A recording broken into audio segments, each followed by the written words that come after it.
Hopefully quite an interesting question for some. What is the biggest frustration you have around the innovation journey itself?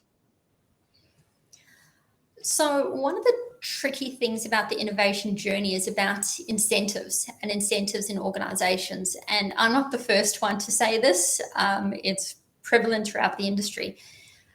So when individuals are rewarded for performance, they're looking at certain metrics. So, for example, if it's a project manager developing a new product, they might be rewarded for being under budget and ahead of schedule, time and money. But are they being rewarded for doing things in a different way? Are they being rewarded for, reducing energy consumption, for example, during operations? Well, no, they're not. There's a bit of a breakdown. So the incentives that they have in choosing a different way of working or a different technology is quite different to a different node.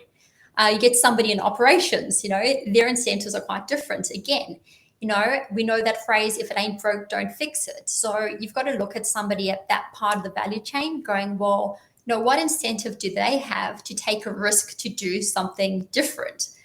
And so it's a little bit difficult for us when we're talking about innovation, changing the status quo, taking risks.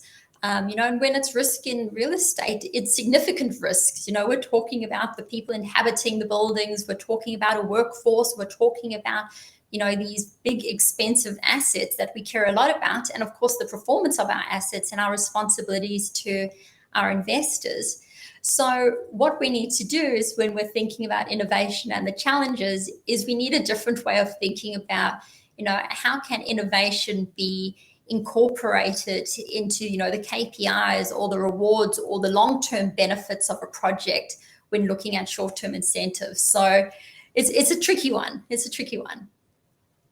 But fascinating, and you're absolutely right. Misaligned incentives is obviously a massive detractor on human performance, and especially when you've got to have an attitude of risk. Well, not risk maybe, but an innovative culture, which is something that we talk about a lot. I totally understand that. So yeah, that's fantastic. So